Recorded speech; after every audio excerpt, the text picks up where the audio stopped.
Esta es la tarde en el continente americano. Cuando anochece en Europa y amanece en Asia, así cae la tarde en el continente americano y transcurre la noche y el amanecer en el resto del mundo. La tarde. ¿Qué tal? Bienvenidos a la tarde de NTN 24. Gracias por acompañarnos. A nombre de Idania Chirinos y de todo este equipo les doy la bienvenida. Las vías de comunicación están abiertas para usted a través de las cuentas de Twitter que ya conocen. @la tarde NTN 24, @NTN 24 y mi cuenta personal @Joely Ramírez. Comenzamos. Seguir hablando de Venezuela y sobre las preocupantes cifras de violencia en la nación petrolera. Según datos revelados durante la presentación del Plan País en materia de seguridad diseñado por la presidencia interina de Juan Guaidó, en 20 años de régimen chavista, escuche usted, se han presentado más de 333,000 muertes violentas. De acuerdo al Observatorio Venezolano de Violencia, muchas de estas muertes han sido asesinatos y se producen cuando los venezolanos se resisten a las autoridades del Estado. Afirman que en lo corrido de 2019 los cuerpos policiales han asesinado a 15 personas diarias bajo el argumento de resistencia a la autoridad. A esta hora saludamos a Luis Izquiel, asesor de la Comisión de Justicia y Paz de la Asamblea Nacional y profesor de la Universidad Central de Venezuela. Gracias por estar con nosotros. Bienvenido. Muy buenas tardes. Muchísimas gracias. 333,000 muertes violentas. ¿De qué estamos hablando?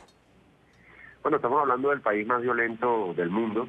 Venezuela tiene hoy una tasa de 81,4 homicidios por cada 100,000 habitantes. Eso es 30 puntos superior al segundo país en el planeta, que es El Salvador, en este deshonroso ranking de homicidios en el mundo. Estamos hablando de que el año pasado, según el Observatorio Venezolano de Violencia, una ONG bastante reputada acá, que es la que se encarga de suplir la información que debería suministrar el gobierno nacional, o el régimen de Maduro en este caso, ocurrieron 23,000 homicidios en nuestro territorio, ¿no? 7,000 homicidios a mano de los propios cuerpos de seguridad del Estado en estas operaciones de exterminio, que en un primer término se denominaron OLP, Operación de Liberación del Pueblo, entre comillas, y que últimamente ejecuta esta operación de exterminio el FAES, que es el Grupo Especial de la Policía Nacional Bolivariana. ¿Y han vivido en paz en este periodo que es largo, desde el gobierno de Hugo Chávez hasta el actual periodo del madurismo? Disculpe, no le escuché bien la pregunta. ¿Me habla de si hubo algún periodo de paz? Sí, para el venezolano promedio, para el venezolano común, ¿había la sensación, la percepción de paz? No, desde el primer momento en que llegó el chavismo al poder comenzaron a aumentar todos los índices de violencia criminal. Para que tengamos una idea, el primer año de gobierno de Hugo Chávez, es decir, 1998, se cometieron en ese año, cuando ellos ganaron la elección, 4,550 homicidios. Ya al año siguiente, es decir, en 1999, el primer año de ejercicio completo del gobierno de Hugo Chávez, esos homicidios pasaron a 6,000. En el segundo año pasaron a 8,000. Y así han ido ascendiendo paulatinamente hasta que llegamos a esta cifra dantesca de 23,000 homicidios el año pasado. Las causas de esto son múltiples. Una de ellas es la impunidad total, producto de que aquí secuestraron todas las instituciones de justicia. Está secuestrado el Tribunal Supremo de Justicia, está secuestrada la Fiscalía, el Ministerio Público. Y otra de las razones fundamentales también ha sido la política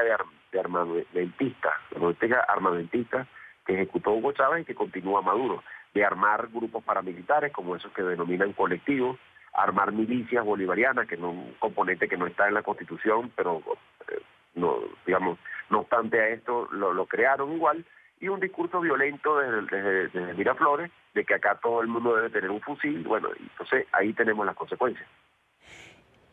¿Y cómo ha sido sostenible, a pesar de estos índices, a pesar de ir perdiendo independencia en los poderes, la revolución? Bueno, es que precisamente la pérdida de independencia es para sostener la revolución.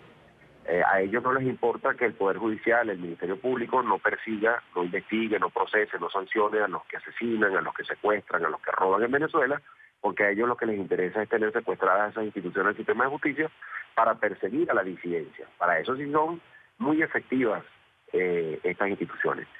La inseguridad ha creado, junto con la crisis económica gravísima, un gran descontento en el país. Hoy el régimen de Nicolás Maduro es rechazado por el 90% de los venezolanos, pero esto se sostiene sencillamente por un apoyo militar y por esas pandillas de delincuentes que llaman colectivos que están conectadas desde Miraflores.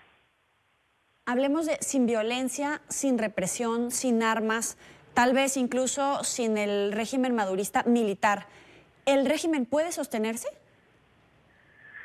No, actualmente el único sostén de la dictadura de Nicolás Maduro son una parte de las Fuerzas Armadas, una cúpula de las Fuerzas Armadas, y estos grupos colectivos que ante la falta de confianza de Nicolás Maduro en las Fuerzas Armadas y en las policías, ha optado por fortalecer a estas bandas de delincuentes que se denominan colectivos, que son estos grupos que salen en las manifestaciones que realiza la oposición, salen con las caras tapadas, con capuchas, salen con armas largas, con motocicletas sin placas, y todo esto es amparado desde lo más alto del régimen, ¿no?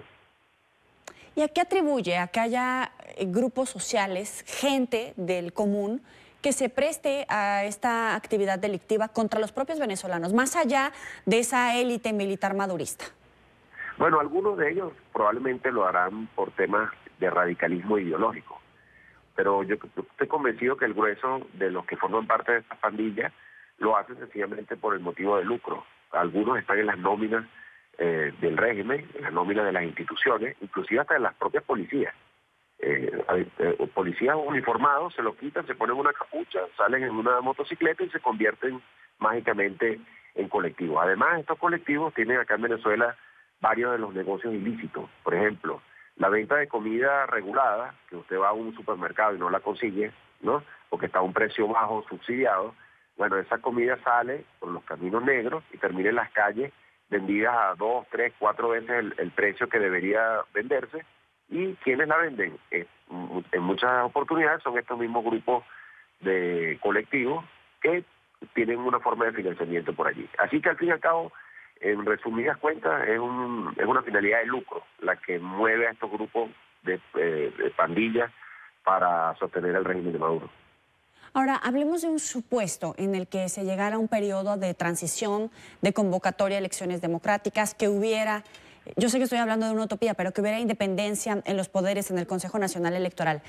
¿Qué tanto puede influir estos índices de violencia, de hambre, de un corto desarrollo social y económico en los venezolanos para tener un candidato del madurismo frente a un candidato de oposición? ¿Qué tanto peso tendría? ¿La tiene ganada la oposición per se? Bueno, un gobierno de la oposición tendría, digamos, peligro en cuanto a la estabilidad del gobierno, producto de toda esta situación de los grupos paramilitares, la situación de delincuencia tremenda que hay en el país, pero eso precisamente fue lo que se abordó en el acto de ayer, donde estuvo el presidente encargado, Juan Guaidó, decenas de expertos en las distintas áreas de la seguridad ciudadana, presentándole al país un plan coherente para garantizar la gobernabilidad y comenzar la reversión, una vez que cese la usurpación del Ejecutivo Nacional, comenzar la reversión de estos índices de criminalidad y estos índices de violencia en general. Con respecto a estos grupos paramilitares hay que recordar, por ejemplo, lo que ocurrió en Panamá, con los batallones por la dignidad, que también eran unos grupos paramilitares que tenía Manuel Antonio Noriega allá. Una vez que cesó el financiamiento por parte del Estado, una vez que cesó la impunidad con la que actuaban, bueno, la operatividad de esos grupos desapareció prácticamente. Y yo creo que eso va a ocurrir acá cuando cese la usurpación y se acabe toda la impunidad que tienen estos grupos y el financiamiento que se hace desde el poder. Dudo que actúen ni siquiera cercanos a la realidad actual. Ahora, ya que mencionaba estas claves de la gobernabilidad, ¿nos podría compartir esta información que le han compartido al presidente interino Juan Guaidó respecto a esta gobernabilidad, sostenibilidad de la estructura del Estado venezolano como tal?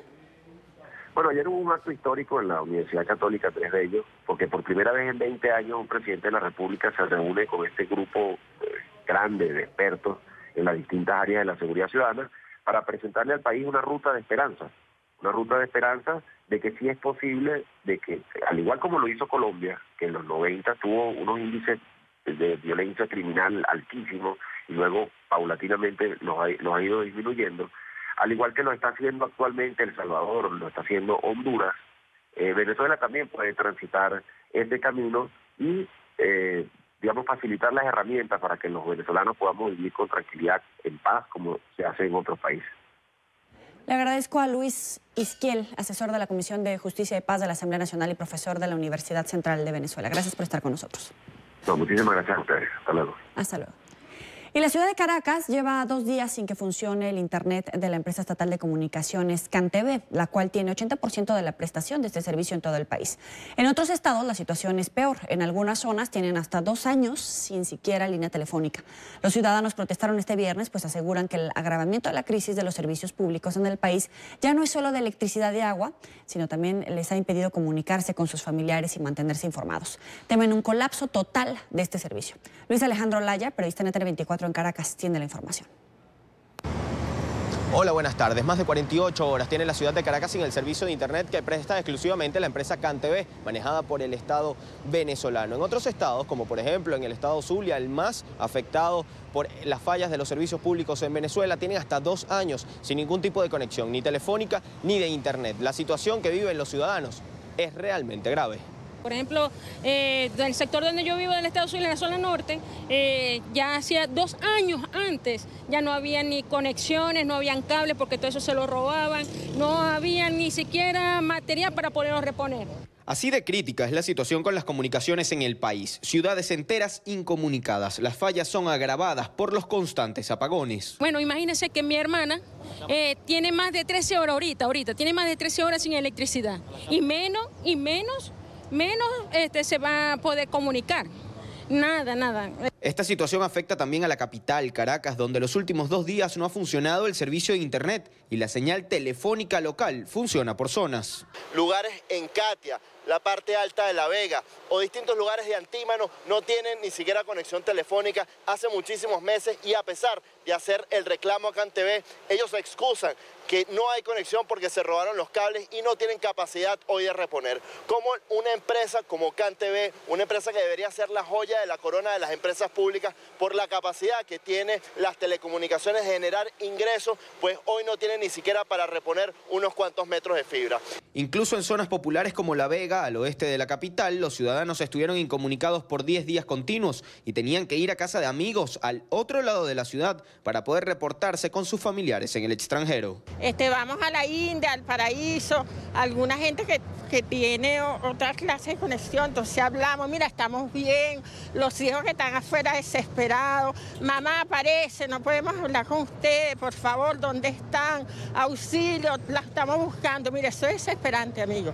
Desde la empresa aseguran que las fallas son generadas por robos de equipos o sabotajes. También aseguran que no hay recursos para reponerlos. Como una ruptura de fibra óptica puede sencillamente dejar totalmente desconectado a un país. Esto nadie lo cree, esto nadie lo entiende. Denuncian que la verdadera razón del mal servicio es la corrupción y la ineficiencia que reina en la empresa. Se han invertido miles de millones de dólares en poder mejorar el sistema de fibra óptica y de interconectividad en nuestro país, y sin embargo hoy no vemos nada de eso materializado. Todo se ha ido a los bolsillos de unos pocos. Esta crisis ha afectado a los comerciantes y a los compradores. Los puntos de venta no funcionan, pues trabajan con líneas telefónicas. Esto ocurre en un país en donde el efectivo no se consigue. Si no tiene efectivo, no se puede comprar. Si no tiene efectivo no se puede comprar, porque los puntos, si no hay electricidad, no pasan. Y si muchos de los puntos están dañados. Las tarifas que pagan los ciudadanos son insignificantes. Ellos mismos explican que es imposible mantener un buen servicio de esta manera. Lo que exigen a esta empresa pública es que haya soluciones. Indican que deben dar respuesta, que no puede ser la excusa que no hay dinero para reparar las fallas que hoy se presentan. Esto sumado a los apagones que durante el mes de marzo han dejado por más de 15 días sin electricidad a Venezuela. Los ciudadanos indican que si no pueden dar respuestas, quienes hoy tienen el poder deben entregarlo. Desde Caracas, Venezuela, para la tarde de NTN24, Luis Alejandro Laya. Gracias. Es España donde comenzó oficialmente la campaña electoral de cara a las próximas elecciones generales del 28 de abril. Serán 2 semanas en las que los candidatos van a recorrer todo el país para captar a nuevos votantes, pues según las encuestas, los indecisos podrían ser quienes inclinen la balanza hacia la izquierda o la derecha. Comenzó en España la campaña electoral para estas próximas elecciones generales del 28 de abril. El presidente del gobierno, Pedro Sánchez, lo hizo pidiendo el voto de los indecisos y de los que no piensan ir a votar, pues considera que hay un riesgo para el país si los partidos de derecha alcanzan la mayoría en el Congreso. Que han decidido no ir a votar, hay que decirles que tienen que ir a votar, que su voto cuenta, que su voto decide en una democracia. Mirad, lo que sí que es evidente es que si estas 3 derechas suman, a partir del 28 de abril, la confrontación territorial está garantizada. De su parte, los partidos de oposición centraron sus discursos de inicio de campaña en la unidad del país, la igualdad y la migración irregular. Nosotros hemos dicho que en cuanto lleguemos al gobierno vamos a devolver la ley a Cataluña y a toda España. Creemos en nuestro Estado descentralizado, pero queremos reforzar la nación española. Vamos a tener un proyecto de igualdad. Da igual que vivas en un pueblo de 300 habitantes o en la capital de España. Tiene que haber votos que se llenen de pequeñas verdades, de verdades cotidianas, las verdades de la gente que tiene dificultades para llegar a fin de mes. Abrimos las puertas de nuestra casa a quien queremos y cuando alguien llama a la puerta le preguntamos qué es lo que quiere, qué va a hacer, qué va a aportar, qué tiene en la cabeza, que es muy importante. Y si vemos que entra dando una patada en la puerta y pasando por encima de nuestras fuerzas y cuerpos de seguridad del Estado, le echamos inmediatamente. Sin duda alguna serán 2 semanas intensas para los partidos políticos que buscarán captar el voto de los indecisos, que según el Centro de Investigaciones Sociológicas estaría en un 41.6%. Este es el informe Marcelo Moncayo, NTN 24, Madrid. Es noticia la exfiscal general de Guatemala, Thelma Aldana, quien denunció haber sido víctima de una detención arbitraria durante varios minutos. Esto en el aeropuerto de Tegucigalpa, en Honduras. La aspirante a candidata presidencial, cuya inscripción fue anulada por el Tribunal Supremo Electoral guatemalteco, denunció a través de redes sociales que los funcionarios la retuvieron y la sometieron a interrogatorios que calificó como ilegales. Aseguró que los funcionarios no se identificaron y le pidieron decir que ella decidió de manera voluntaria no ingresar al país. El Instituto Universitario en Democracia, Paz y Seguridad de la Universidad Nacional Autónoma de Honduras pidió este viernes una investigación para esclarecer esta situación. Noticia: el colapso de 2 edificios en Río de Janeiro, Brasil. Tras el derrumbe, habitantes de la zona y autoridades trabajan para buscar sobrevivientes, aunque se desconoce cuántas personas había dentro de los edificios. En el primer operativo, los bomberos recuperaron 2 cuerpos, pero se teme que las víctimas mortales sean muchas más. Por el momento, ciudadanos y residentes del lugar han reportado 17 personas como desaparecidas. En la zona, que permanece acordonada por el riesgo de un nuevo colapso, ya fue rescatada una persona con vida. El temporal que afectó el occidente de la ciudad durante esta semana habría causado esta tragedia. La información que me dieron es que mi tío fue trasladado al hospital, sin embargo ya estaba sin vida y la menor quedó sola en ese lugar. Escuché como si hubiera sido una explosión y todo esto ocurrió por allá, y después de todo esto solo salí a ver qué había sucedido. Noticia: al presidente de Perú, Martín Vizcarra, quien se pronunció sobre el proceso judicial que adelanta el Ministerio Público contra el exmandatario Pedro Pablo Kuczynski.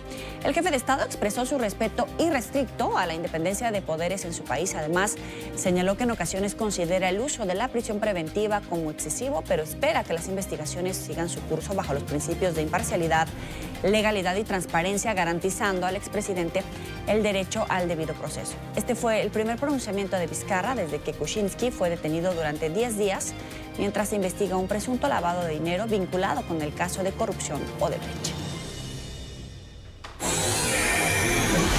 Noticia: México, donde ya se ha designado el mando de la nueva Guardia Nacional. Se trata del general del Estado Mayor, Luis Rodríguez Bucio. El presidente Andrés Manuel López Obrador anunció que en la cúpula de esta institución también estará otro militar y un marino en proceso de retiro, así como un policía federal en activo con una amplia formación. La decisión ha generado malestar en sectores políticos, pues tras la reforma constitucional se estableció que el organismo tendría un carácter civil y los militares solo participarían en ella durante 5 años. Acompaña a esta hora Juan Ibarrola, analista especializado en temas de militares. Gracias por estar con nosotros. Bienvenido. Al contrario, muy buenas tardes para ti y para todo el auditorio. ¿Es una guardia civil que siempre sí es militar?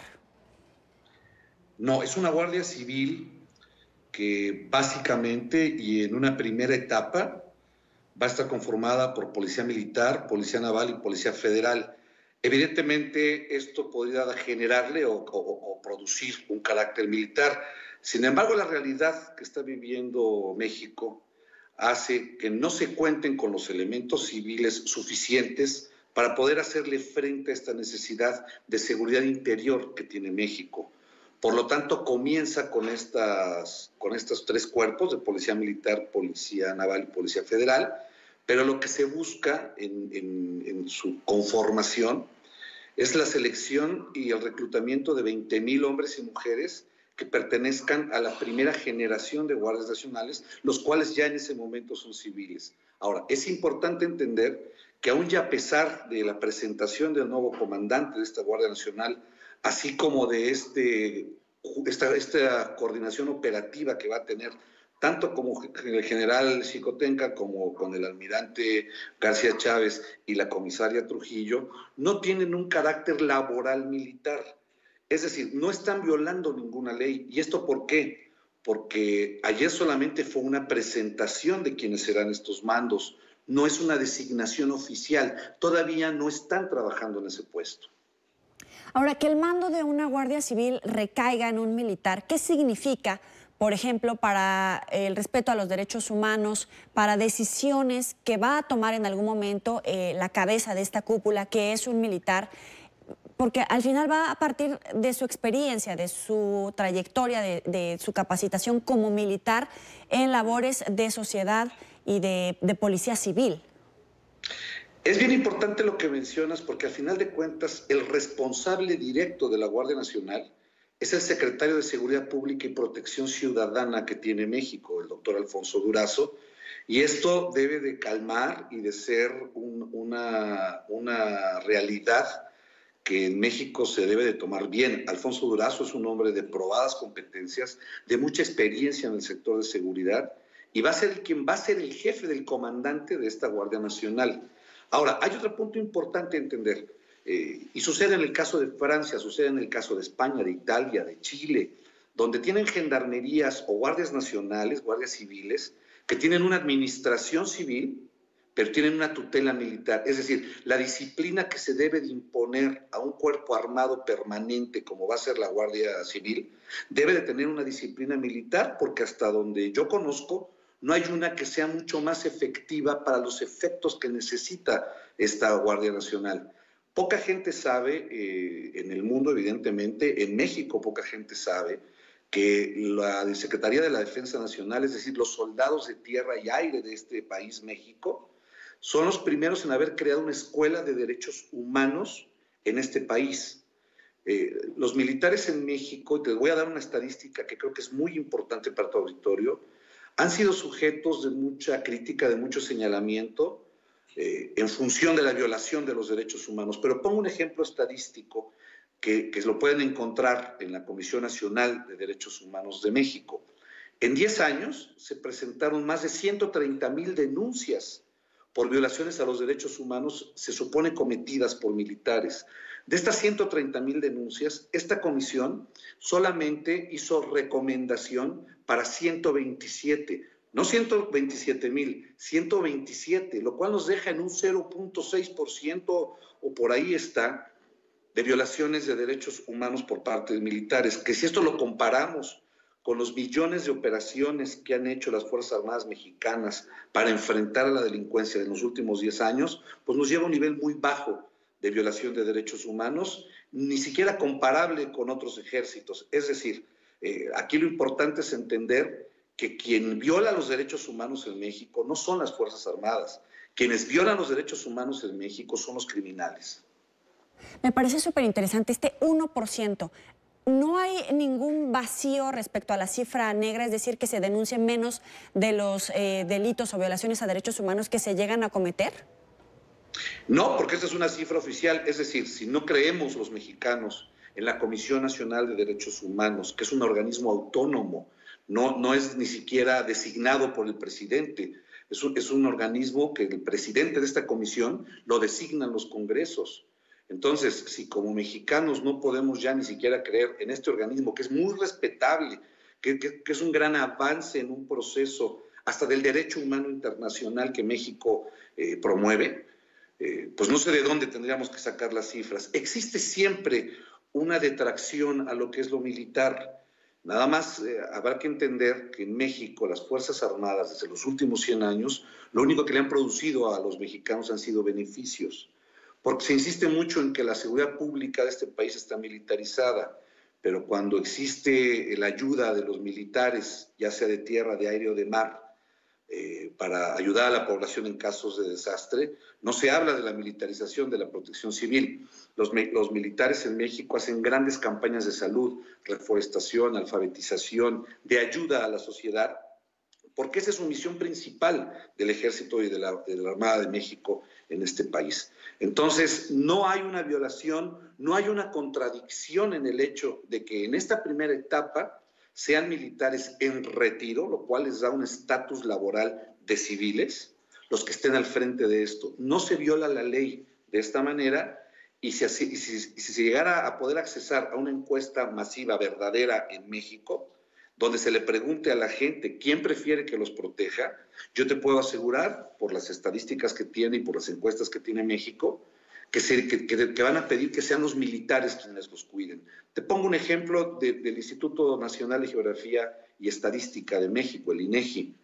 En México, la institución de mayor nivel de confianza es el Instituto Armado, es decir, son las Fuerzas Armadas por sobre instituciones como la Iglesia, como la familia, como las universidades.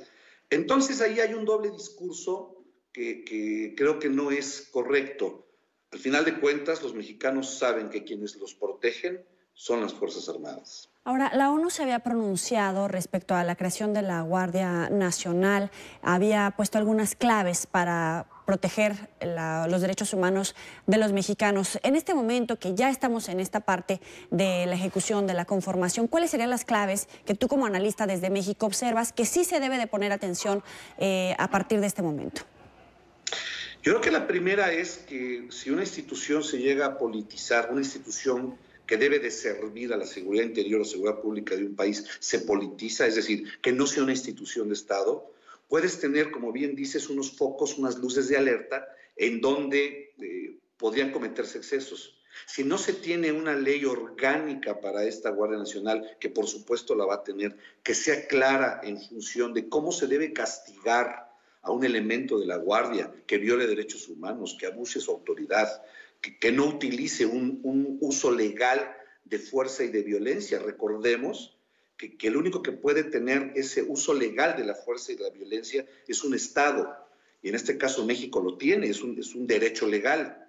Sin embargo, y es importante lo que mencionas de la comisión, sobre todo de la Alta Comisión para los Derechos Humanos de las Naciones Unidas, es el hecho de que, en primer lugar, muchas representantes de esta alta comisión vienen a México específicamente con las Fuerzas Armadas a compartir cursos, a compartir experiencias. Michelle Bachelet se llevó a principios de esta semana de este país información de lo que hacen las Fuerzas Armadas para adoctrinar a sus elementos en materia de derechos humanos y en materia de derecho humano internacional.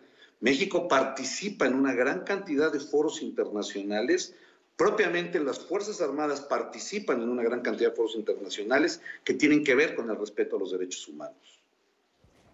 Ok, ahora, hay una estadística de 90% de los delitos que se cometen en México son del fuero común, no del federal.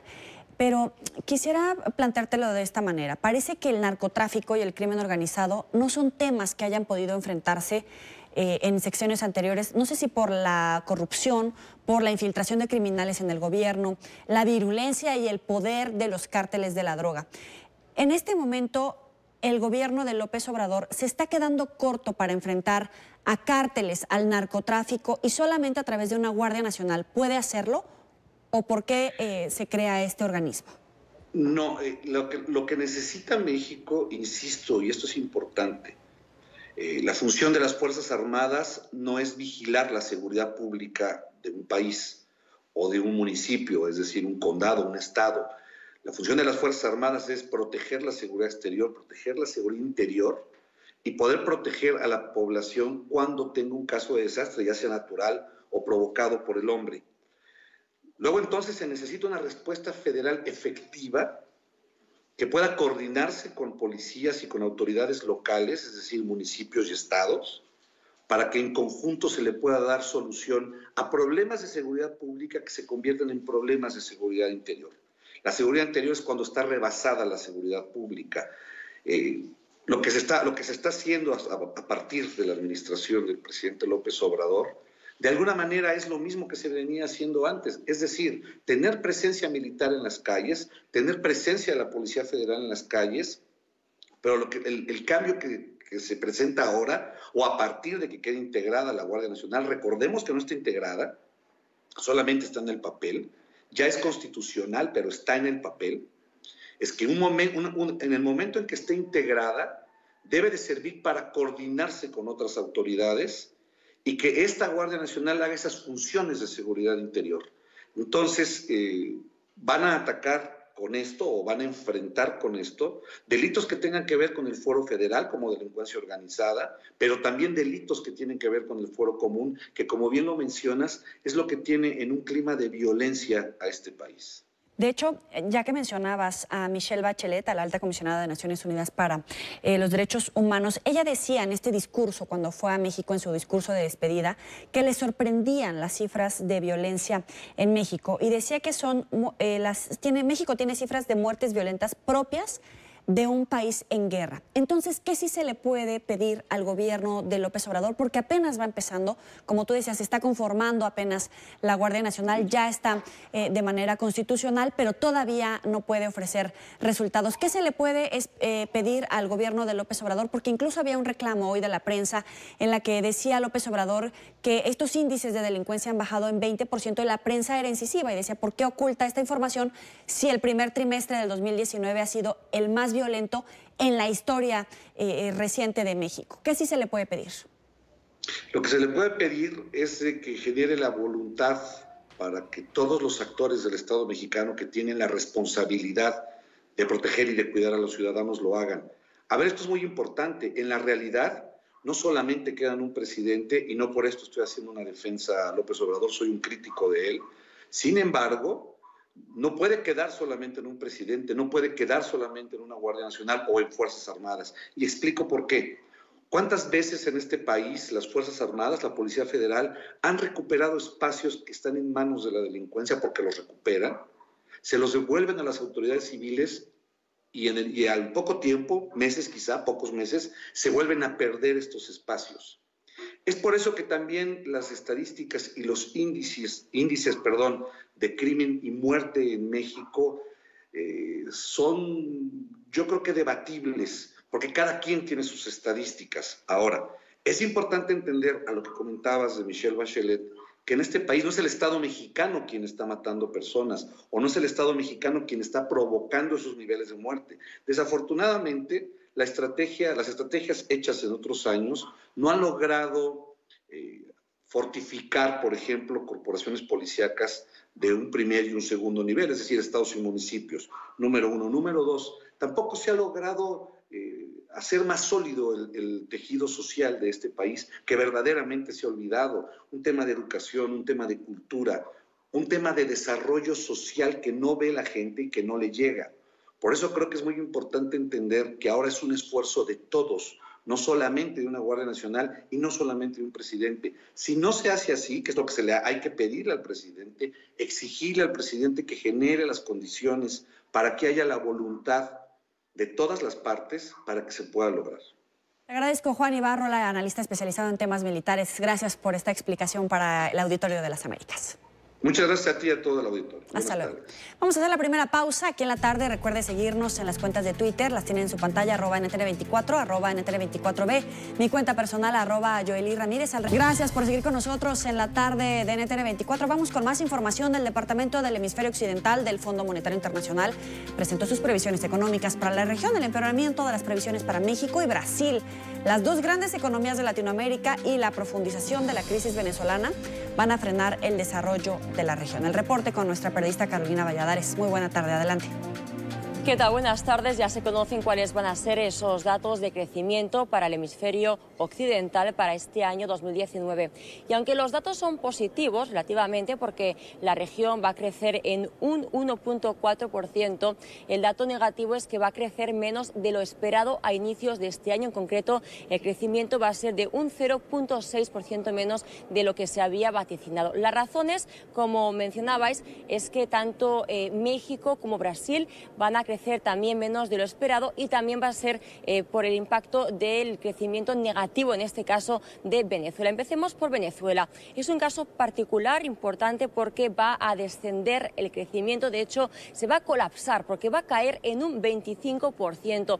Este dato, además, hay que ponerlo en contexto porque la caída acumulada en los últimos 6 años, es decir, desde el año 2013, es ya de un 60%, un dato que importa y un dato que dicen los expertos que está derivado por la crisis económica del país, pero también la crisis social y humanitaria por tantos millones de personas que se están yendo ahora mismo de Venezuela. Y en relación precisamente a la migración, a tantos millones de personas que migran tanto a Colombia como a Brasil, hay quienes se preguntan cuál es el impacto que esta migración va a tener precisamente en las cifras de crecimiento de países como Colombia, que para el próximo año se vaticina sea de un 3.5%. Mira, nosotros creemos que el efecto contagio desde el punto de vista económico de la crisis en Venezuela sobre los países vecinos y el resto de la región ya se dio. Un canal muy importante a través del cual se da este contagio es la disminución de importaciones, digamos, que Venezuela hace de estos países. Ya estos países no exportan a Venezuela, estos países ya no invierten en Venezuela, estos países ya no llevan a cabo actividad económica con Venezuela. Entonces, en ese sentido, que es un canal muy importante de contagio, no está operando en este momento. Tampoco el canal financiero. ¿Por qué? Porque la deuda venezolana, casi toda ella ya está en default hace varios meses. Entonces, otro canal tradicional, que es cuando un país entra en un problema de deuda, los inversionistas empiezan a dudar sobre la capacidad de pago de países similares o vecinos, etcétera, tampoco se va a dar porque eso también, ese proceso ya lleva mucho tiempo de haber ocurrido. Yo diría que el principal canal a través del cual la situación en Venezuela está contaminando al resto de la región es la migración. A través de la migración también se pueden trasladar problemas de salud pública y también eventualmente problemas de violencia, ¿no? En la medida que la situación de seguridad en Venezuela sigue deteriorándose y es un país con una alta concentración de armas, de actividad delictiva, etcétera, es probable que parte de esta actividad delictiva luego se lleve a cabo en las fronteras y puede tener cierta contaminación. Desde el punto de vista del impacto macroeconómico de estos efectos, yo diría un impacto macroeconómico importante es obviamente a través de la migración y los problemas de salud pública, las necesidades, digamos, de apoyo por el lado del presupuesto a tener una cierta red de apoyo en salud, en proporcionar condiciones básicas de alimentación, etcétera, a la población que está migrando. En el país donde este efecto es más pronunciado es en el caso de Colombia, donde se está diciendo que esta presión sobre el presupuesto será como de medio punto del PIB. Y otro país que también está siendo impactado por la ola migratoria de venezolanos es Brasil. En este caso, la economía brasileña va a crecer, un dato positivo, en un 2.1%, pero el mismo caso que en otros países. Este aumento va a ser menor del esperado a principios de año, en concreto de un menos 0.4%.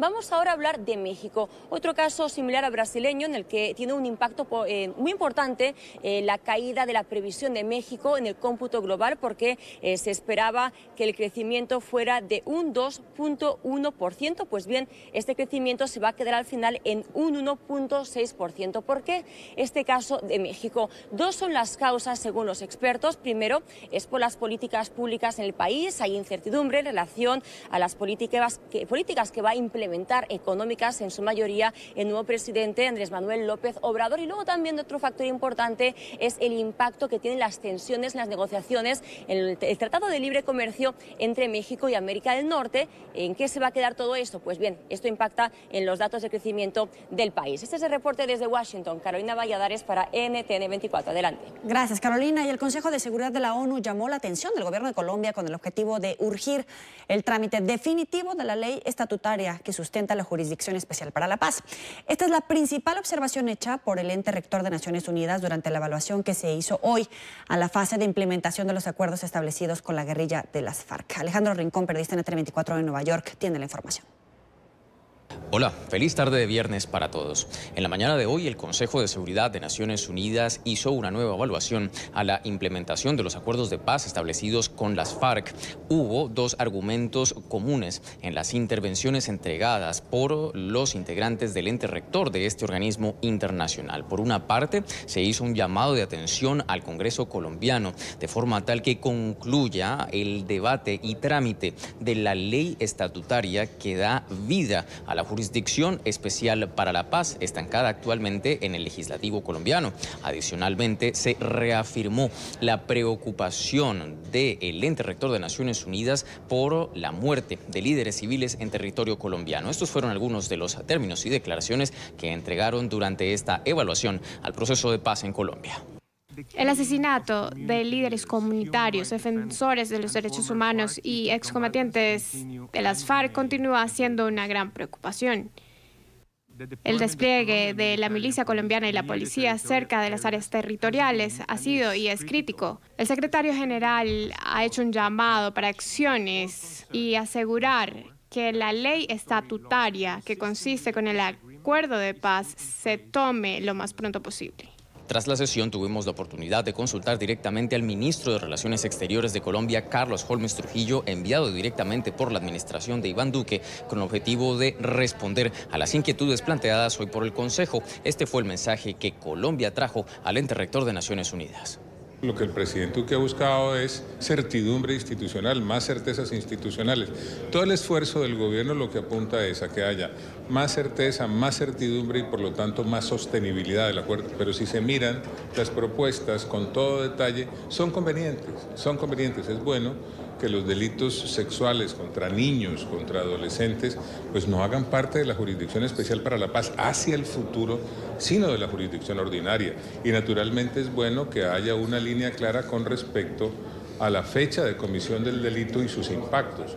No hay ninguna razón para aceptar que delitos cometidos después de la firma del acuerdo caigan bajo la jurisdicción especial, sino que debe buscarse que sean analizados, tratados, investigados y juzgados por la jurisdicción ordinaria. Esta nueva evaluación a la implementación de los acuerdos de paz en territorio colombiano también concluye con un llamado de atención adicional al Palacio de Nariño, a acelerar el desembolso de recursos y activación de los planes productivos para los excombatientes de las FARC. Todo lo que tenemos para ustedes por ahora. Continúen con más en la tarde. Gracias, Alejandro. Y una curiosa imagen dejó el ciclón bomba que azotó Minnesota. Los fuertes vientos del fenómeno derribaron a este policía que intentaba redirigir el tráfico luego de que un camión quedó atrapado en una zanja después de la tormenta de nieve. El video fue publicado en las redes sociales por la patrulla estatal. Según el reporte, el uniformado no resultó herido, pero lo que le sucedió es utilizado como un mensaje de alerta ante las difíciles condiciones climáticas en el estado. Y la imagen de la niña migrante que lloraba en la frontera entre México y Estados Unidos mientras un oficial de la patrulla fronteriza requisa a su madre se convirtió en la ganadora del World Press Photo a la fotografía del año. El jurado de la edición número 62 de estos galardones consideró que esta imagen, tomada por el periodista estadounidense John Moore, como la foto de prensa mundial del año y celebró que haya representado una protesta pública por la polémica práctica impulsada por la administración de Donald Trump de separar a los menores inmigrantes de sus padres, algo que no llegó a ocurrir a la protagonista de la foto de Moore, la niña Yanela Rodríguez, que viajaba con su madre Sandra. Moore capturó la fotografía la noche del 12 de junio de 2018 al sur de Texas, en una zona conocida como el Valle del Río Grande. Bienvenida a esta segunda parte del programa a la tarde. Ya saben que pueden seguirnos a través de las cuentas de Twitter y de Instagram. Por supuesto, vamos a seguir con más información. Diferentes reacciones se han generado en Venezuela luego de que el régimen de Nicolás Maduro acusara a la oposición de estar detrás de un nuevo plan para desestabilizar al país. Los diputados a la Asamblea Nacional aseguran que el madurismo pretende esconder su incapacidad a través de falsos positivos. Oliver Fernández, periodista en NTN24 en Caracas, tiene el informe. Diputados a la Asamblea Nacional han calificado esta acusación como un nuevo invento del régimen de Nicolás Maduro para tratar de esconder la crisis que ha sido provocada desde la propia revolución bolivariana. Cuando uno va avanzando, y se lo digo a quienes nos escuchan y nos ven, estamos avanzando. Que tengan que recurrir a la novela, que tengan que recurrir a la persecución, Que tengan que usar a paramilitares, no le llamemos colectivos, llamémosle lo que son, paramilitares, es la mejor demostración de que solo les queda el núcleo, de que han perdido toda fuerza y todo margen de maniobra. Pero quieren llenarnos de desesperanza, quieren que dudemos, quieren que sintamos que no vamos por el camino correcto. Desde el Parlamento venezolano señalan al madurismo como los verdaderos responsables de construir una gran red para destruir a la nación. La gran verdad es que la red 4.0, 2.0 real y de bancos que se montó en este país para saquear a la nación no la tiene la oposición. Y se ha venido demostrando en los últimos años y se viene demostrando cada vez que una persona no come, cada vez que una persona come de la basura, cada vez que hay un apagón en Venezuela, ahí es donde está la evidencia de la enorme red de corrupción, de lavado, de tráfico de influencia y de lavado de capitales que se ha dado en Venezuela en los últimos 20 años y precisamente no es la oposición quien ha participado en ello. Durante esta semana, el Consejo de Seguridad de la ONU se reunió para discutir la crisis que se vive en Venezuela. Además, la Organización de Estados Americanos reconoció a Gustavo Tarre como embajador de esa organización, funcionario que fue designado por el Parlamento que dirige Juan Guaidó. Reconociendo así abiertamente que en Venezuela se violan los derechos humanos y se violan flagrantemente por quienes ya sabemos, por quienes sencillamente han querido usurpar el poder, pero al mismo tiempo hostigar y embatir al pueblo venezolano a una situación de crisis inminente, a una situación inédita donde nunca antes el colapso de servicios públicos había ido tan en detrimento de la calidad de vida de los venezolanos. Aún así tenemos respuesta de ese lado de la comunidad internacional. En cuanto a la ayuda humanitaria, en 2 semanas se podrían ver los resultados de su entrada a Venezuela. Y ahora lo que nos corresponde a nosotros es pasar a una tarea de evolución de etapa. ¿Y qué es eso? 1, garantizar que la prioridad sea la prioridad real, que no haya interferencia política a dónde debe llegar esto. 2, que el beneficiario de última milla, aquel que debe recibir, sepa que va a tener todo un cuerpo humano de voluntarios alrededor de su protección. ¿Qué viene? Vienen medicinas, vienen plantas eléctricas, vienen purificadores de agua, fundamentalmente herramientas para la atención en la salud. Mientras tanto, hay gran expectativa en el país sobre la posible visita de la alta comisionada para los derechos humanos Michelle Bachelet y también sobre la visita del vicepresidente de los Estados Unidos Mike Pence a la ciudad de Cúcuta, frontera colombo-venezolana. Es la información que manejamos desde Caracas. Continúen con más de la tarde de NTN 24. Vamos a retomar la noticia con la que iniciamos el programa a la tarde. Fue detenido en España el exgeneral venezolano Hugo Carvajal, quien se desempeñó como jefe de inteligencia militar durante el gobierno del fallecido presidente Hugo Chávez. La detención se dio por una petición de Estados Unidos que lo requiere en extradición por delitos de narcotráfico. En Madrid, Marcelo Moncayo con la información. Hola, ¿qué tal? Saludos para ustedes en la tarde. Este viernes la Policía Nacional Española detuvo al general venezolano Hugo Carvajal, quien es requerido por las autoridades estadounidenses por supuesto narcotráfico. Carvajal fue uno de los primeros militares influyentes que reconoció a Juan Guaidó como presidente interino de Venezuela. La información fue confirmada por el periodista venezolano Nelson Bocaranda. Esta mañana a las 8:30 les informé detención del mayor general Hugo Carvajal en España, en Madrid, por parte de la Guardia Civil y la Gendarmería ante petición de Estados Unidos por un viejo indictment en su contra. Gobierno español lo confirmó hace una hora. Espera ser llevado hoy o mañana a Estados Unidos. Antes de la tarde, Carvajal deberá ahora enfrentar un proceso en España que podría terminar con su extradición a los Estados Unidos, luego de que la Audiencia Nacional lo autorice y sea ratificado por el Consejo de Ministros. Este es el informe para la tarde. Marcelo Moncayo, NTN 24, Madrid. A esta hora nos acompaña Maybord Petit, periodista de investigación, especialista en política venezolana y latinoamericana. Gracias por estar con nosotros. Bienvenida. Sí, muy buenas tardes. Un gran saludo desde la ciudad de Washington, D.C. ¿Qué significa la detención de Hugo Carvajal? Bueno, para el mundo del narcotráfico y la justicia norteamericana creo que es un avance significativo. Hay que destacar que el general Carvajal tiene 2 expedientes en los Estados Unidos, uno en la Corte del Distrito Este de la ciudad de Nueva York y otro en la Corte del Distrito Sur del estado de la Florida, ambos por narcotráfico y también por relaciones con las Fuerzas Armadas Revolucionarias Colombianas. Esto pues es un elemento que avanza en todo lo que es la parte de la lucha contra el narcotráfico. Pero también es un elemento importante y hay que verlo desde el punto interno en Venezuela. Hay que recordar que Hugo Carvajal se había declarado en contra de Nicolás Maduro y había dado apoyo a Juan Guaidó.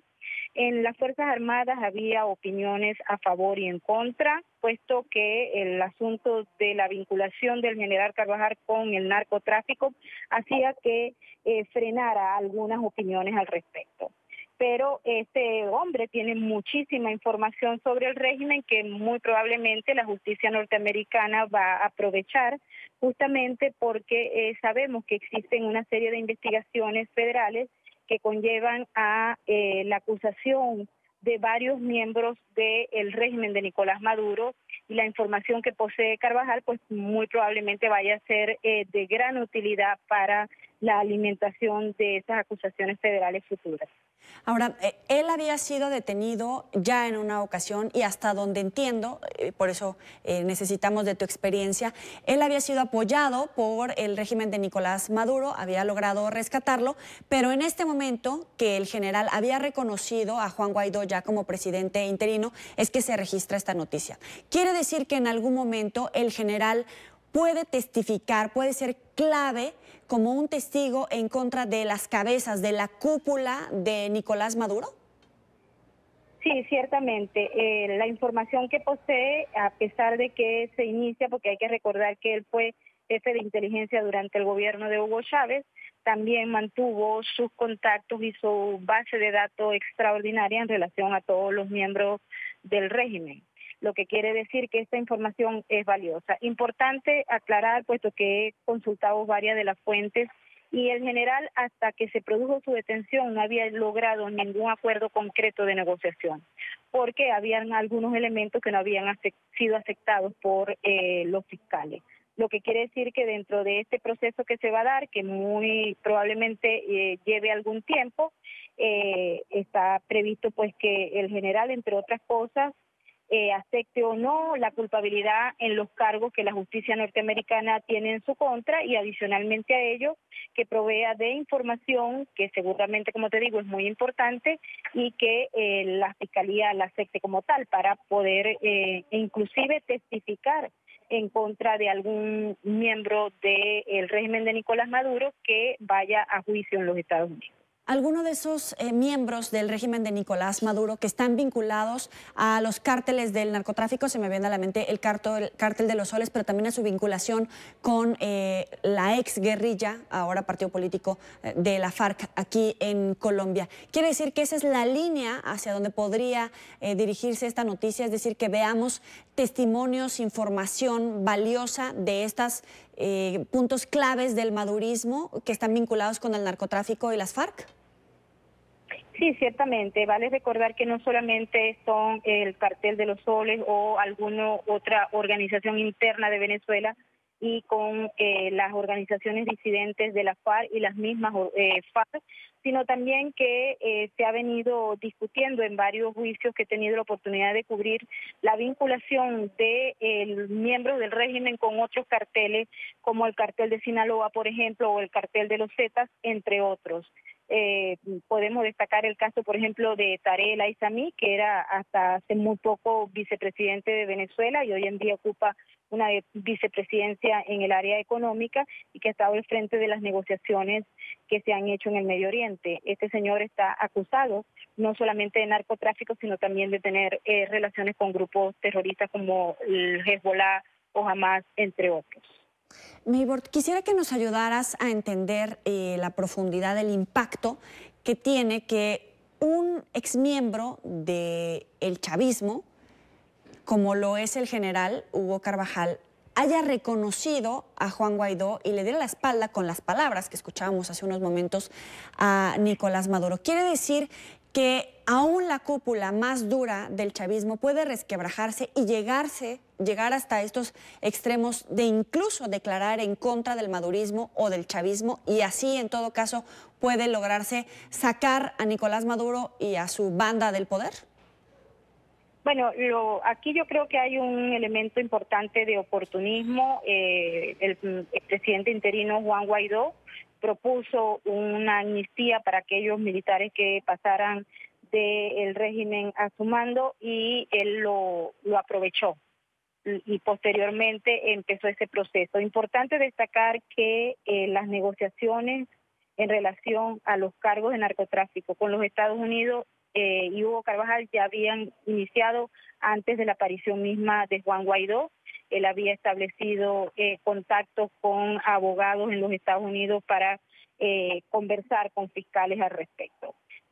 Internamente, ciertamente sí, cuando empieza a tratarse de resquebrajar la unidad que existe cívico-militar y que es el único soporte real que tiene el régimen en ese momento, que un general que haya pertenecido al chavismo haya hecho esas declaraciones como las hizo en contra del régimen y que posteriormente haya hecho acusaciones muy, pero muy específicas sobre miembros de la cúpula política venezolana, pues sin duda alguna esto permitió que haya un movimiento dentro de los militares. Claro está, esto también hay que tomarlo en cuenta, puesto que la detención de Hugo Carvajal muy probablemente haya sido una advertencia para los otros militares que son del régimen o que han abandonado el régimen, pero que tienen cuentas pendientes en materia de narcotráfico o también de violación de derechos humanos a nivel internacional, pero específicamente en las Cortes de los Estados Unidos.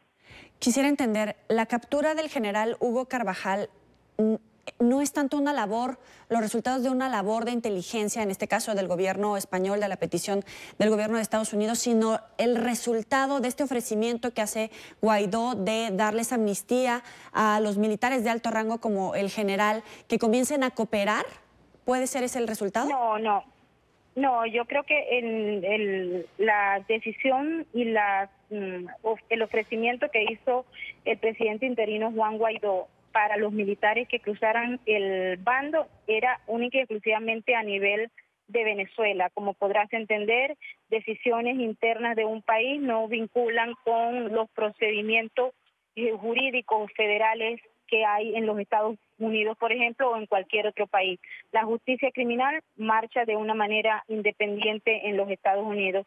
Creo que la decisión de asumir ese ofrecimiento de amnistía por parte de Juan Guaidó solamente se limita a territorio venezolano, y el caso de esas negociaciones y del interés que pueda haber en estos momentos por parte de la justicia norteamericana de aprovechar la información que este dice poseer es otro elemento que, si bien va a presionar al gobierno, no significa que esté dentro de las negociaciones que se estaban haciendo en el caso venezolano. Él solamente ofreció el apoyo a Juan Guaidó cuando éste prometió una amnistía para los militares que se pasaran a su bando.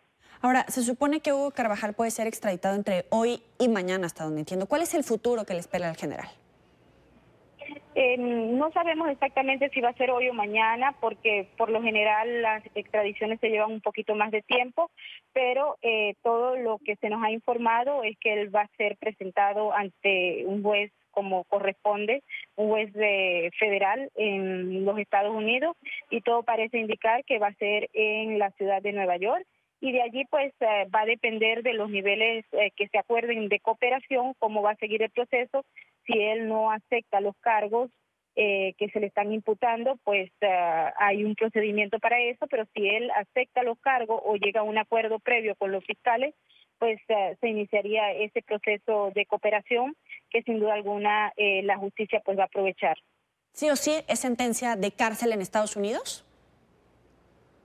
Obviamente sí, por los delitos que él lleva van desde 10 años hasta cadena perpetua, pero como te digo, si el proceso de negociación se produce, necesariamente estará de manos del juez y de los fiscales llegar a un acuerdo sobre el tiempo que va a pasar el general Hugo Carvajal en cárcel, o que, si la información que posee es muy importante, pueda inclusive ser premiado con no estar dentro de la cárcel. En todo caso, una mala noticia para el madurismo, el chavismo, esa cúpula, por la información que pueda proporcionar, en todo caso, negociar el general Carvajal.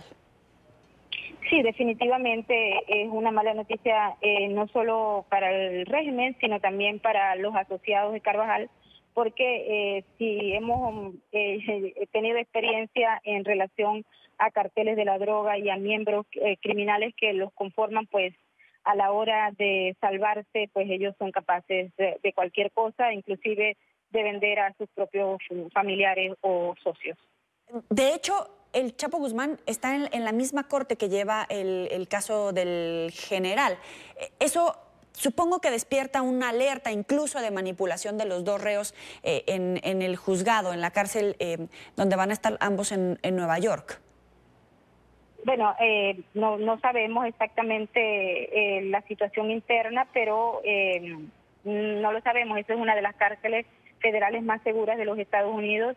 El Chapo Guzmán está sometido a un régimen de aislamiento y él no puede tener contacto con ninguno de los prisioneros que está allí en ese centro de detención. Y en el caso del general Carvajal, pues todavía sería muy especulativo ponernos a hablar de lo que pueda ocurrir cuando llegue a los Estados Unidos. Es Maybord Petit, periodista de investigación, especialista en política venezolana y latinoamericana. Gracias por estar con nosotros. Muy buena tarde. Muy buena tarde. Hasta luego. Y Estados Unidos sigue preocupado por la presencia de militares rusos en territorio venezolano. El senador estadounidense Marco Rubio dijo que las consideraciones pacíficas para ponerle fin a la crisis venezolana no pueden llevarse a cabo. Rubio hizo referencia a las declaraciones del senador Rick Scott, quien destacó la necesidad de involucrar a los militares para resolver la crisis en Venezuela. El resultado ideal en Venezuela es la restauración pacífica de la democracia y el orden constitucional, pero Estados Unidos no puede ignorar la creciente presencia de los militares rusos, los vuelos diarios desde Irán y los grupos violentos denominados colectivos que la Fuerza Armada Nacional se niega a controlar. El régimen de Maduro no debe ser tratado como el gobierno legítimo de un Estado soberano. Es un grupo delictivo transnacional que entregó la soberanía de Venezuela a Cuba y convirtió al país en un estado de narco al ceder territorio a los narcoterroristas del ELN. La crisis en Venezuela no es un intento de provocar un cambio de régimen o interferir en los asuntos internos de otro país. Se trata de las serias amenazas a nuestra seguridad nacional que representa el tráfico de drogas, la presencia militar de Rusia y los crecientes vínculos con Irán. Maduro y sus amigos no son políticos motivados por los intereses nacionales de un país, son pandilleros motivados por el deseo de mantener sus fuentes ilegales de ingresos. Debemos considerar todas las opciones disponibles para poner fin a sus lucrativas actividades delictivas. Avanzamos con las noticias de Nicaragua. La opositora Alianza Cívica ha denunciado que el régimen de Daniel Ortega está incumpliendo los acuerdos alcanzados en la mesa de negociación con la que esperan superar la crisis que estalló hace casi un año. A través de un comunicado afirmaron que no es suficiente que el gobierno diga todos los días mediante comunicados engañosos que va a cumplir o que se presenta a la mesa de negociación, sino que tiene que hacerlo mediante acciones concretas. Insisten en que hasta el día de ayer, y a pesar de contar con el apoyo del Comité Internacional de la Cruz Roja, desde el 29 de marzo no se ha liberado a un solo preso político bajo el acuerdo de liberación. En esta parte del programa nos acompaña Azalea Solís, integrante de la Alianza Cívica por la Justicia y la Democracia. Gracias por estar con nosotros. Bienvenida. Buenas tardes, gracias. ¿Cuál es el saldo que ustedes podrían dar de este primer año de protestas que se cumple el 18 de abril? Que hubo la posibilidad de hacer un cambio sustantivo en el país a partir de lo que pasó en abril del año pasado. Sin embargo, no fue posible llegar a acuerdos en la primera parte del diálogo que se realizó entre mayo y junio. Y estamos otra vez en un segundo proceso de diálogo que, aunque ha logrado tener algunos acuerdos, estos no se han cumplido y no se ha podido concretar realmente las demandas ciudadanas relacionadas con justicia y democracia. La resistencia ciudadana no ha sido quebrada por el régimen, al contrario, se ha multiplicado, se ha mantenido a pesar de que la represión ha sido muy fuerte y el aislamiento internacional ha sido una realidad en el país. Y en términos económicos, la situación ficticia de bonanza que se vivía explotó en la realidad y más bien ahora estamos en una situación en la que se prevé que Nicaragua va a entrar en una situación económica bastante grave. Muy, muy, muy grave. O sea, una mitad de la población o más que estará en el desempleo próximamente. Ya que toca ese punto, este empeoramiento económico, este debacle económico, ¿puede ser el punto de quiebre para el régimen de Daniel Ortega? La situación económica de la ciudadanía nicaragüense se mantiene bastante mal desde hace mucho tiempo. o sea, no necesariamente lo que vaya a devenir va a impactar más o menos en la situación política. Yo creo que el tema de la situación política, de la resistencia ciudadana, se va a mantener más allá del problema económico que el país tiene. De hecho, la situación económica actualmente de los nicaragüenses, de la ciudadanía de a pie, es muy grave. O sea, lo que se prevé para el futuro es que se impacte a muchísimas más sectores, a sectores medios que vayan a entrar a un proceso de pauperización acelerada, ¿verdad? Pero ya lo estamos viviendo, ya la situación crítica económica ya la estamos viviendo, pero aún con la represión y aún con la crisis económica, la resistencia ciudadana a la dictadura no ha decaído, al contrario, se mantiene fuerte. Entonces, ¿usted cree que el paquete de sanciones económicas están resultando efectivas para lograr la transición, para lograr presionar al régimen de Ortega con un movimiento de asfixia económica para el presidente, la vicepresidenta y el gobierno? Yo creo que sí. De hecho, la vuelta de Ortega a la mesa de negociación ha sido principalmente por eso, por el aislamiento internacional, por las amenazas de sanciones y por la enorme debacle económica que se avecina. De hecho, el tema de las sanciones, por supuesto, las que más le afectan son las sanciones individuales que pueden darse a su familia, a su entorno.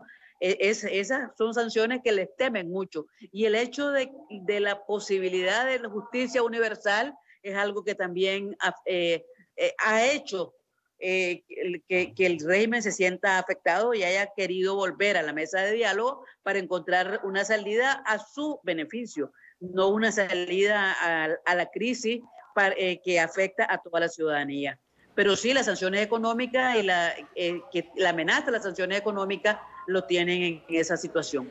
Ahora, me gustaría retomar el comunicado que ustedes habían hecho dentro del pliego petitorio que ha manifestado la oposición. Siempre ha existido la petición de la liberación de todos los presos políticos, pero principalmente de esos 50 casos en donde parece que se ha atorado la negociación. También otro punto importante de este pliego petitorio es la convocatoria de elecciones transparentes para lograr la transición democrática en Nicaragua. En caso de que esos dos puntos en particular, incluidos los 50 presos políticos y la convocatoria a elecciones, no se cumplan, ¿tiene sentido mantener el diálogo con el régimen o solamente le están dando oxígeno político a Daniel Ortega?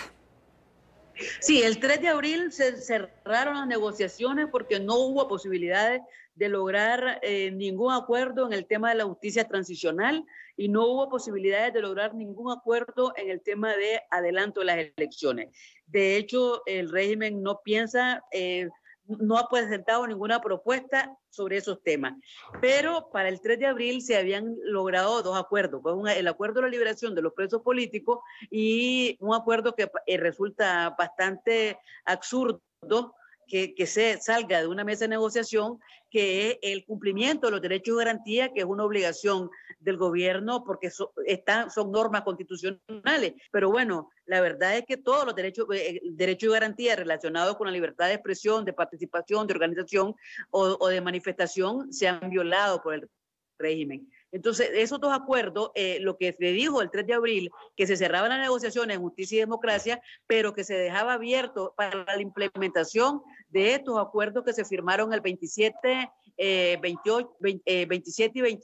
29 de marzo para que se puedan concretar la salida de los presos políticos y para que se le pueda desaduanar la tinta y el papel a los medios de comunicación que abusivamente las aduanas no lo quieren entregar o que se devuelvan las personerías jurídicas que se quitaron en diciembre.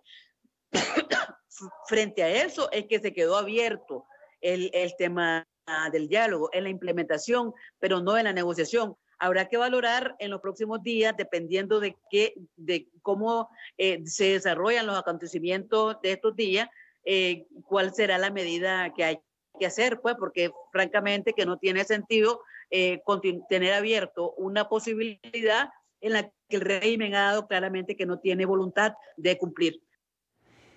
Y si no tiene sentido, le pregunto, ¿ustedes tenían planeado en el transcurso de esta semana, incluso hoy mismo, acudir ante la OEA, la Unión Europea, a entregar pruebas de que el régimen de Daniel Ortega no estaba cumpliendo con estos acuerdos? ¿Ya lo hicieron y cuáles serían estas pruebas? Mira, el día 1 y el 3 de abril se informó a los testigos sobre la violación a los acuerdos. El día 1 de abril se informó lo que había pasado el 30 de marzo, en la que había la convocatoria a una reunión pacífica abierta en distintos puntos del país y en la que hubo un despliegue inmensurable de policías en Managua, al punto de llegar a meterse a un centro comercial en el que había una buena cantidad de personas que pensaban hacer la protesta y en la que apareció un paramilitar haciendo disparos y hiriendo a varias personas. Entonces, eso se informó a los testigos, aunque hay que decir que este hecho ocurrió prácticamente enfrente del hotel en el que está hospedado el delegado del secretario general de la OEA. Se informó eso, el día 3 también se informó todo lo que había ocurrido entre el 1 y el 3 de abril, en que igualmente hay un incumplimiento de los acuerdos de derechos y garantías. Y el día 5 de abril se mandó información al Consejo Permanente de la OEA. Se ha mandado, el día de ayer se ha mandado información al Parlamento Europeo y también el día de hoy a embajadas de los países europeos que están en Nicaragua y de otras partes, informando de la situación, pues, porque la verdad es que de repente hay una percepción de que hay la apertura de un diálogo, el desarrollo de un diálogo. El gobierno todos los días está yendo al lugar donde se efectuaron las conversaciones y en cada día lee un pronunciamiento diciendo que ellos están listos para continuar en el diálogo. Y entonces de repente hay esa percepción de que ellos pueden hacer, de que ellos están abiertos al diálogo, pero que la realidad es que no están cumpliendo ninguno de los acuerdos que se ha firmado. Como les decía, o sea, hay periódicos que tienen para 2 o 3 días nada más posibilidades o de tinta o de papel. Y están allí desde hace meses en las bodegas de la aduana y no lo quieren entregar. O el caso de los permisos para hacer movilizaciones, que no se dan permisos, pues, aunque la policía no tiene autoridad para prohibir la manifestación y sin embargo lo hace. Entonces eso sí se está informando a los organismos internacionales. ¿Y qué sigue en estos meses? La próxima semana se cumple un año de esta crisis sociopolítica en Nicaragua. ¿Qué sigue para que la oposición no se desgaste, para que la movilización civil pacífica dé resultados y la gente no se canse, no pierda la esperanza? ¿Qué sigue ante los organismos internacionales para presionar al régimen de Daniel Ortega y que dé pasos concretos y no esté ganando tiempo?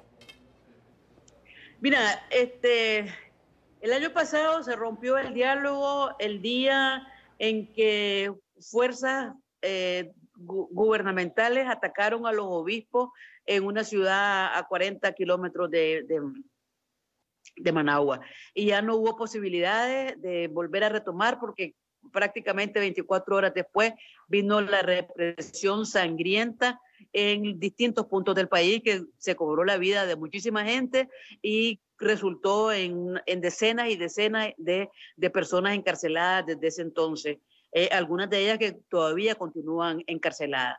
En este momento hay más claro, digamos, lo de los acuerdos porque se trata de escarcelar y de empezar el proceso de liberación de los presos políticos y se trata de cumplir los derechos y garantías que es una obligación de todo gobierno. Sin embargo, no se ve posibilidades de cumplimiento para esto y creo que habría que tener presente o demandarle a los organismos internacionales que se sancione a este gobierno, que hayan sanciones de orden político para este gobierno, o sea, que no haya condescendencia para el régimen de Ortega. O sea, Ortega es un régimen que ha cometido gravísimas violaciones de derechos humanos, delitos de lesa humanidad, desde el 18 de abril del año pasado hasta esta fecha. Entonces, creo que debe haber de parte de la comunidad internacional un llamado y unas sanciones fuertes a un gobierno que comete este tipo de delitos. Claro, ahora retomemos la historia en este año de negociaciones. En todas las mesas ha habido un miembro de la sociedad civil, de los estudiantes, de la oposición política, de organismos no gubernamentales en favor de los derechos humanos y también de la Iglesia. Pero quiero hacer una pausa en este tema. Algunos sectores del gobierno nicaragüense y la sociedad civil ven con malos ojos que el Vaticano haya llamado a Monseñor Báez, que ha denunciado las atrocidades del régimen de Daniel Ortega, que ha respaldado, que ha cobijado a estudiantes en las iglesias cuando ha habido algún tipo de redada, de represión del régimen de Ortega. Lo ha llamado al Vaticano y esto lo han tomado como un acto de respaldo del Vaticano al régimen de Ortega. Otros, por el contrario, piensan que el Papa Francisco llamó a Monseñor al Vaticano para resguardar su vida. ¿Cómo lo toman ustedes? Sacamos un pronunciamiento en lo que mostrábamos nuestra tristeza a la ida de Monseñor Báez de Nicaragua. Mira, yo creo que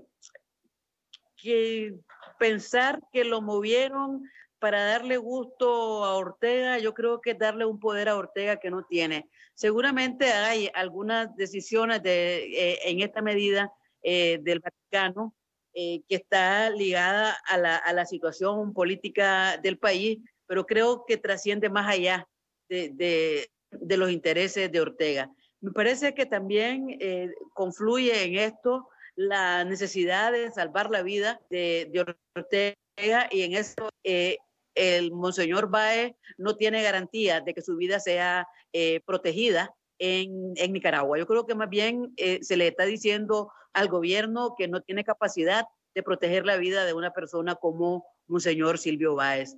De hecho, sí, reitero que para la Alianza Cívica, para el pueblo de Nicaragua, es una enorme tristeza que una persona que ha significado tanto en esta Nicaragua tenga que irse. Aunque estamos seguros, tenemos la absoluta seguridad que él siempre va a estar pendiente de lo que pasa en el país. Sí, pero si un mediador tan importante como él tiene que ir al Vaticano para resguardar su seguridad, ¿qué le pasa a personalidades como usted, líderes sociales, estudiantes? ¿No hay garantías en Nicaragua, a pesar de la atención internacional, para que alguien que vota por los derechos humanos, que resguarda los derechos humanos, pueda salvaguardar su vida, su integridad? ¿No hay garantías en Nicaragua? Esa es la realidad de Nicaragua. O sea, nosotros tenemos más o menos 50.000 personas que han tenido que exiliarse por razones políticas, porque su vida corre peligro. Pero tenemos una cantidad indeterminada de personas que están exiliadas aquí en Nicaragua, que están viviendo en casas de seguridad. Yo misma estuve viviendo algunos meses en una casa de seguridad porque la vida aquí está en mucho peligro. Por supuesto, esa es una realidad. Aquí hay represión, aquí hay persecución, y la vida de las personas que dicen algo que en relación a la represión, a la dictadura, pues corre peligro, por supuesto. Y muchos, pues la inmensa mayoría, pues no tenemos un Vaticano que nos proteja, y otra gente tampoco tiene otras condiciones. Pues nicaragüenses, todas las semanas se están dando a conocer la situación de los nicaragüenses en el exilio, y es bastante difícil, pero han tenido que salir porque prácticamente la represión les estaba pisando los talones, y si no se hubiesen ido, tal vez estarían muertos a estas alturas. Vamos a agradecer a Zalia Solís, integrante de la Alianza Cívica por la Justicia y la Democracia, por estos minutos para la tarde de NTN 24. Gracias a ustedes. Vamos al final de la tarde por hoy. Recuerden seguirnos en las cuentas de Twitter y de Instagram. Los espero en una hora más en el informativo. Pásenla bien.